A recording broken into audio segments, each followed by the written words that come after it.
All right, back again here on the marketplace floor of Forrester B2B Summit. Having a great day. This has been so much fun to be able to record these. Thanks again to the Forrester team for making this happen. Very excited to have with us for this episode, Latni Conant. She is the CRO, Chief Revenue Officer at 6 Sense. We did not plan this. Your booth is right there. Your booth is right across the street there. Matt. It's perfect. It's right across. I've been waving at them. They've been making faces at me. It's perfect. Yeah, no, it's been really great. This has been a fun day. What else am I, Matt? What do we do together? We're co-founders of what? We bond over neurodiverse children. We complain about a pipeline, and we co-founded the CMO Coffee Talk community. We did. Yeah. We did. One of our best accomplishments, I do believe. It is. I'll tell you what. If I may say so. You know this. Our stated purpose as a business, Heinz Marketing, is to positively impact careers and lives by enabling work that matters. And that whole statement is important to me, but to positively impact careers and lives, like what we have done. We're doing that. And I think you mentioned this, like you and I both put posts up for the 5-year anniversary. It was like March 18th or something, was 5 years from the first one we did. I know. And we won't do the whole backstory here, but we can get it online. But like, it wasn't just the post, the comments. I know. It's so awesome. But the comments from people that have been impacted personally, professionally. I mean, you think about community, right? Some communities really are glorified mailing lists. But I think a community is about... Or transactional. Yeah, or you just make it all about the product, and that's fine. There's places for some of those, but a community that sustains is a community that cares about each other. It's community members for each other. Like, you are part of the product, and you benefit from that. But to see and hear the stories of people that have benefited from each other, that we have had a small part in bringing them together to make that possible, it's pretty awesome. It's awesome. It's awesome. Yeah, it's one of our proudest accomplishments, I believe. Honestly, I think, like... It's legacy stuff. It's pretty incredible. And I continue to be thankful that you and I got to meet the summer before COVID at a conference. I know. That's what's so great about these conferences. To be honest, I brought that up in a lot of these sessions that you don't have to be here for the keynote. You can watch YouTube, right? There's a lot of things here that you could technically do not in person. But like our lizard brains want to be in person with other people. Totally. And meeting someone on LinkedIn or getting an email intro or like follow you on LinkedIn. Again, it's nothing. transactional. Exactly. Versus the real deep relationships you get by seeing people in person. Well, I think it's awesome to be here on the show floor for pretty awesome. Sales Pipeline Radio. Sales Pipeline Radio. Okay, I have some serious questions for you. We can go all kinds of different categories as well. We can talk about Club 6. We can talk about, I've come totally around on Club 6. The first time I went to a Club 6, I'm like, it is a Latni special because it's like, very, very bougie. Interior decorators have been here. Yes, interior decorators. And someone's like, why are they going over the top? I'm like, well, think about it. Like you could meet a 6 Sense rep at a Starbucks and that'd be fine. Or you could meet them somewhere that feels this special. But it's always packed. It is. That's why it's a correlation. And I've been to some other activations here in the past years and they are not packed. But you know what? It's not actually about the spend or the money. Mm-hmm. And I would say this is something I do in my personal life is just the environment. I always want to create the right environment for people to make meaningful relationships. Mm-hmm. And so I think about even our patio and like the way I've arranged the patio so that when people come over and we barbecue, it's set up the right way, or how we do holidays or birthdays or having kids up at the lake. I just think that I naturally want people to connect and the environment. And I think about the colors. I think about the space layout. I think about the fabrics and the textiles. I think about the smell. I think about the music, the food. I mean, it's all these little details that actually no one would notice one thing, but when they all come together, you just know it's something really special. So I always say that it's okay for other people not to sweat the small stuff, but we're going to sweat the small stuff. And when you add those things together, it creates a really magical environment. Like I will compare it to a Disneyland, where you've got people there that will think about every little thing, every little part of the experience, every part of the day. And because you know that not everything's going to be perfect. You know that it might rain. If you're going to Orlando, it's probably going to rain today at some point, right? Yeah. Or like your kids are going to yell and the parents are going to get upset and the line's going to be too long. And so you almost have to, in those kind of environments, like over-engineer these moments. It's why we have chargers. That's why you have chargers. That's why you have caffeine. But I think to create a place like that. And Band-Aids. Because it's not just what you do for people, it's how you make them feel. And I think you guys have been really, really smart at owning that and investing in that. And it's why you have the reputation that you do as a business and why you have the reputation you do as a leader. So yeah, kudos to you guys for doing it. It's been amazing. Thank you. Speaking of moments, we've had on Coffee Talk, we've had the Play Bigger team come and talk about category creation. And one of the things they talk about category creation is this concept of the lightning strike. Yes. And I think you guys have been great at this lightning strike. You had a big launch last week. It was tons of things all tightly coordinated together. So talk about what you guys did last week, but then I really want to hear more about why is the lightning strike such an important component of your go-to-market strategy? So I have a saying, never waste a deadline. And what I find is that, especially in marketing where it's not the same thing as a sales team where you got to close out the month and close out the quarter and it restarts every time. In marketing, maybe we didn't get it this week, but we'll get it next week. And then we'll do it. The website's coming. We updated a couple pages and then we'll do some more and blah. And quickly a month can turn into a year, can turn into a lot of half done stuff. Mm-hmm. And so part of the lightning strike concept for me is there's 2 windows of our year that it's all got to come together, people. Yeah. It's got to be the website. It's got to be our ads. It's got to be our look and feel. It's got to be some sort of physical event, typically. Mm-hmm. It's analyst briefings. It's ideally a product launch. I think if you're a product company, ideally you want a product launch because otherwise it's like little drips and drabs and no one really pays very much attention. And so for us, we've got typically a spring lightning strike, and we want to do it before Forrester Summit. Mm-hmm. And then a fall lightning strike, which is always around our customer conference.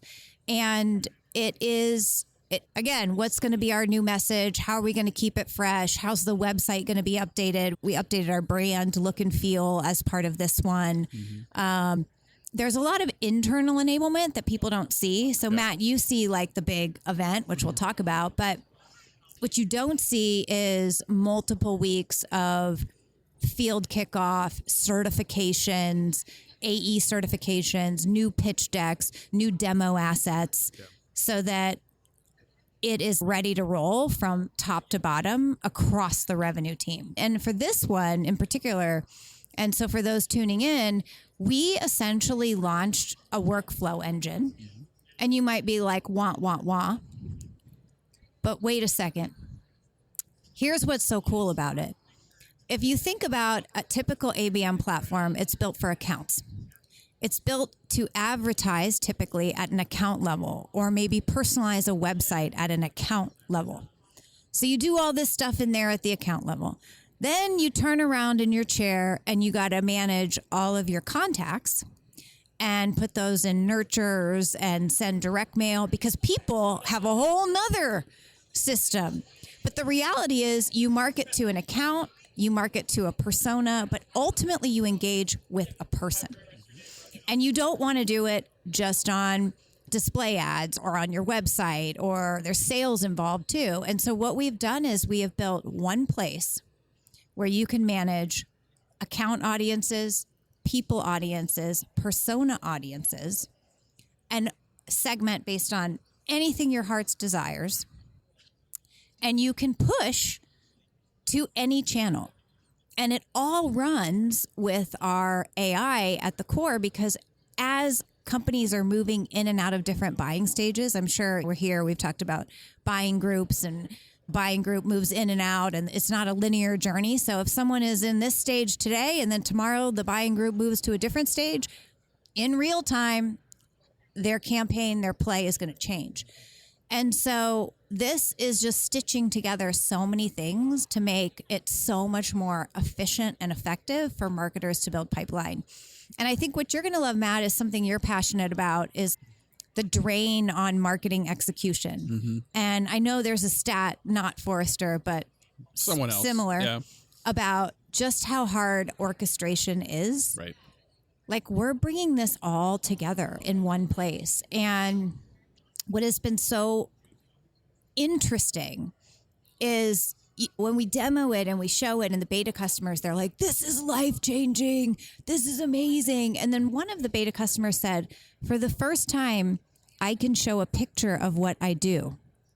because it's an integrated campaign and Right. it's on this workflow. Right. And that's a byproduct. We didn't obviously design it so that you could build PowerPoint slides of your campaigns, but I was like, wow, that's how difficult it's been. Think about running it, much less explaining it. Yeah.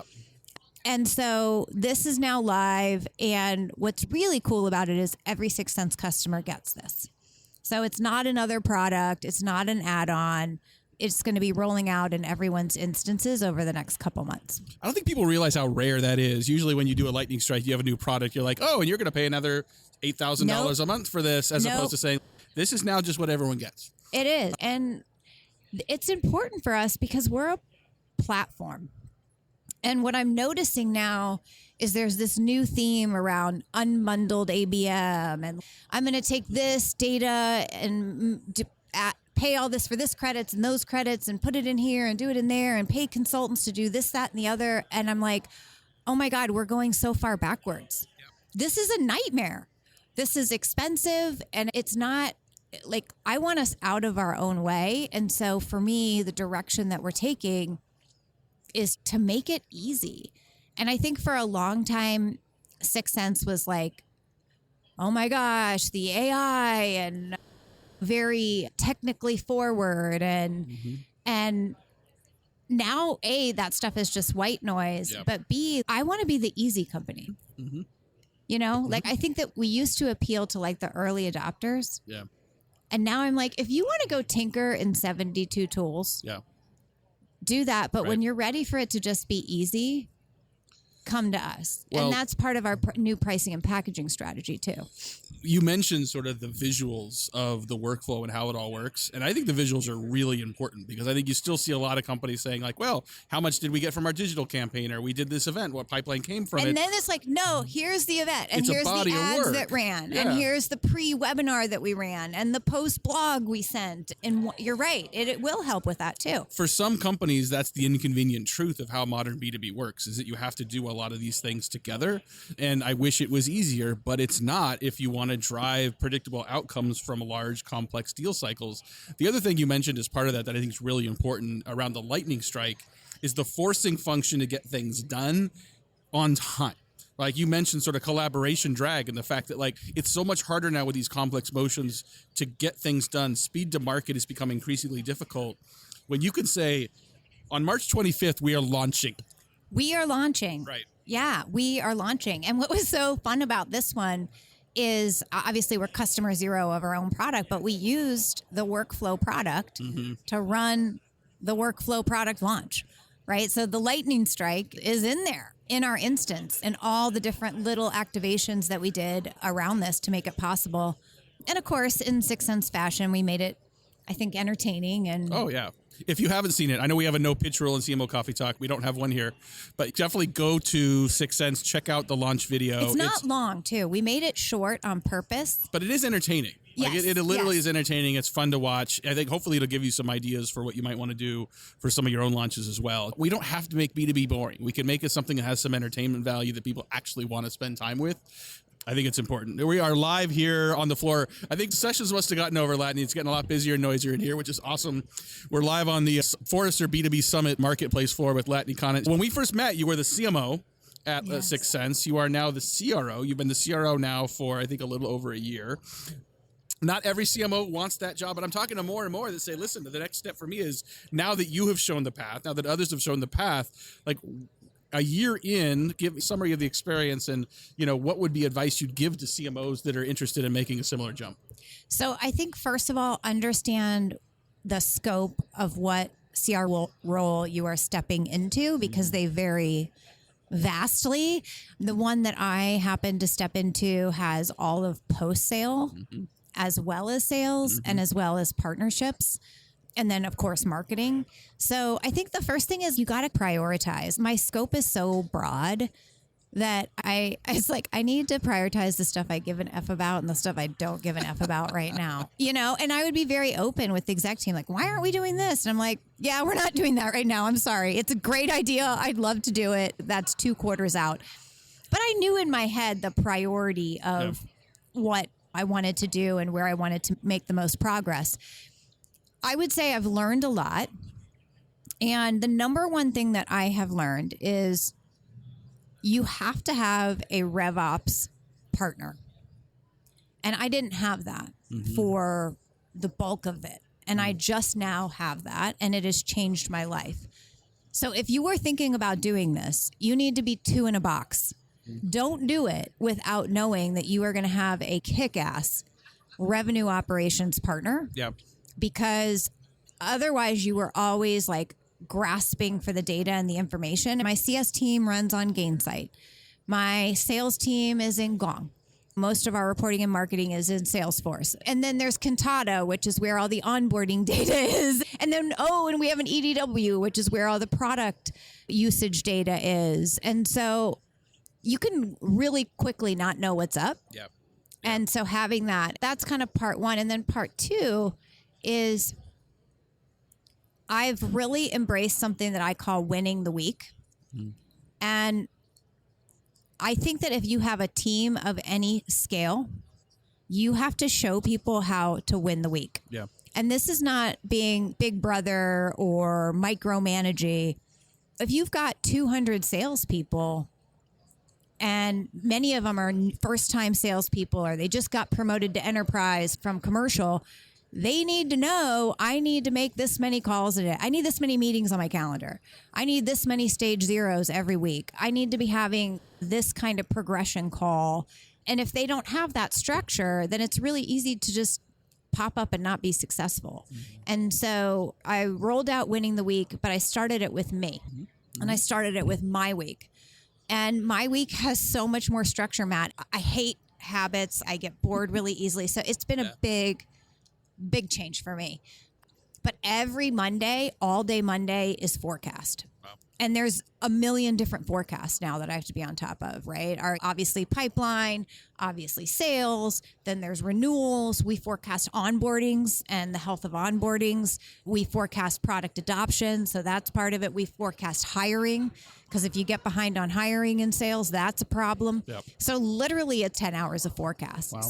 But I know then coming into the week, if my CEO calls me or I get asked something, I'm data ready. And so that's the point of that. And then trying to organize so that I have chunks of time where I can be in market and be out with customers and be with the team.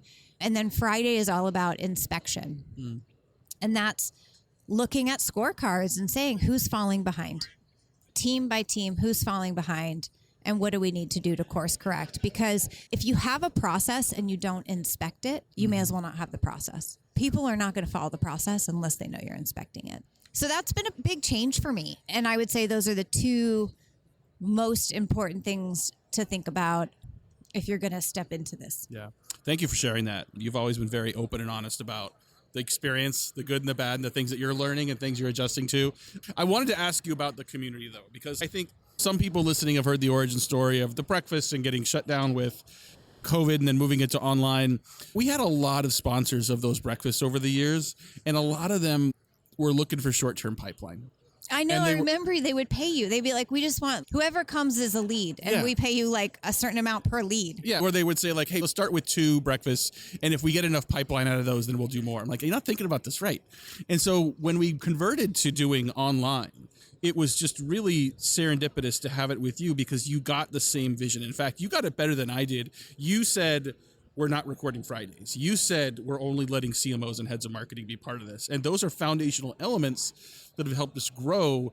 5 years later, you guys are still investing, not just in this community, but the BDR Coffee Talk, your customer community, the empowered community continues to go strong. So I guess, how do you see communities fitting into the broader Sixth Sense strategy? Because you would imagine, I get a lot of people asking me, how does this work? How do we replicate it? And I'll be honest, most of them, I can tell, aren't willing to invest. They aren't willing to do the resources and the time to do it well. So I think you need to understand the kind of product that you're selling and the kind of brand that you want to create, right? And so for us, we are a platform, which means multiple personas use us, multiple personas need to adopt. We also are transformational, right? So you're going to bring 6 Sense in and you're going to have to change. You're going to have to change your process. You might have to change the type of people that you hire. You're going to have to change potentially how you talk about success. This is not an app that you're putting on your website to chat with people, right? And so it's very different. And so we knew that early on that for people to be successful on our platform, they had to be successful in their roles. They had to be successful with themselves. They had to be strong leaders. And we wanted to be able to invest in the full function, knowing that as marketers, again, became more confident, had other people to bounce ideas off of, were more respected in the C-suite, they would be able to then go and drive the kind of transformation that we knew was necessary with 6 Sense. And so that's the underlying hypothesis. What's interesting is it's a long game for a while, and then it becomes becomes so obvious. Yeah. And I also just think that you have to have the right personality types of people that actually want to help and want to share and want to see other people do better and are willing to be vulnerable. Otherwise, it's just not going to work, right? And with our other community, to get that one off the ground, because that's a user community. And the whole thing with the user community is they don't want me answering their questions. They want another customer answering their questions. Right. And so for a long time, we'd have to go and email a customer and say, will you please go into Rev City and answer this person's question, Yeah. And we'd have to tell our CSMs, do not answer the question. Wait for another customer to ask it. Or do not answer customers' questions. Have them post it in Rev City. So it's a big behavioral change. But then you all of a sudden reach this tipping point, and now questions get answered in less than 10 minutes. So I don't know. I feel like it has created a competitive moat of sorts for us. And I'm also very conscious, Matt, that it can get destroyed in minutes too. Yeah. Like success takes the stairs and failure takes the elevator. So it's like a few bad actors, a few... Failure is one of those like poles in the fire department. Yeah. Where it's just immediately on the floor. It happens very quickly. It happens quickly. And so that's also not lost on me. Like, how do we keep it fresh and interesting? And we went through that where we had a lot of like consultants and stuff like that. We had to do a little bit of a purge, so it's not set and forget. It's definitely not. And I think as long as you continue to put the audience needs in front, it's almost like 3 steps is faster than 1 mentality, right? Like you could get pitchy in a community like this and get some immediate conversions. It will kill the long-term sustainability of the community. But if you provide value on a regular basis, something they want to keep coming back to. I mean, we've talked about this. I don't care as much about number of people in the CMO Coffee Talk community as much as I care about engagement. I'd rather have less. I want the right people engaging more. And so I'm constantly thinking about how do I get more people showing up more often? How do I get more people on more Fridays? How do I get more people to engage in Slack? And it's not about having more. It's about having the right experience, something that is truly unique. And for this audience that is, let's face it, like very busy, lots of other things they could go do. There's countless other CMO groups, let alone other things falling for their time. Why do we remain a part of their week? We've done it for 5 years, but I think it's not something you can rest on. You got to keep thinking about it. Yeah. Yeah. And I think we are. I also somewhat think the ritual is really good.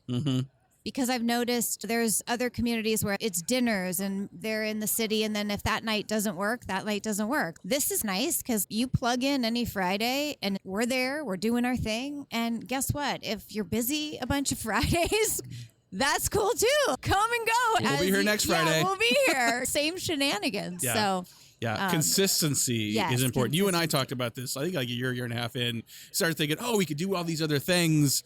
And I think we both kind of looked at it and said, what we are good at is Friday mornings. Yeah, and then I don't want to be tired for Friday. You know what I mean? Right. But you are so high energy. I don't know. You do that, then you do the thing with Brent. It's amazing. I will say Friday after I do too, I'm toast. It's a lot. So you're in Chicago, so yours start at 7, mine start at 5. My day ends at noon on Fridays, and I've got the afternoon block either to catch up or for naps. Yeah, because even though it's on Zoom, I literally try to put so much positive energy Oh, yeah. into that Zoom. Yeah. And I think we all are sitting there doing that. Can we just make things a little more positive for an hour for everyone? But it matters. Again, like it's actually really intense. And I don't know if I've talked about this before, but there's the conversation happening, and then there's coordinating people on the back end, and then there's trying to keep the chat going, and then there's referencing sort of non sequiturs to keep it fun. It is very much a systematic way. You have to be quick, but I think that's why people like it, is because it's topical, it's valuable, but it's also not too serious. You know, it's a group of friends getting together and talking about something of interest, and I think it's useful. So, Latany Conant, CRO of 6 Sense, thank you so much for being on the show. Love you, Matt. I love you too. We'll see you guys soon. Bye.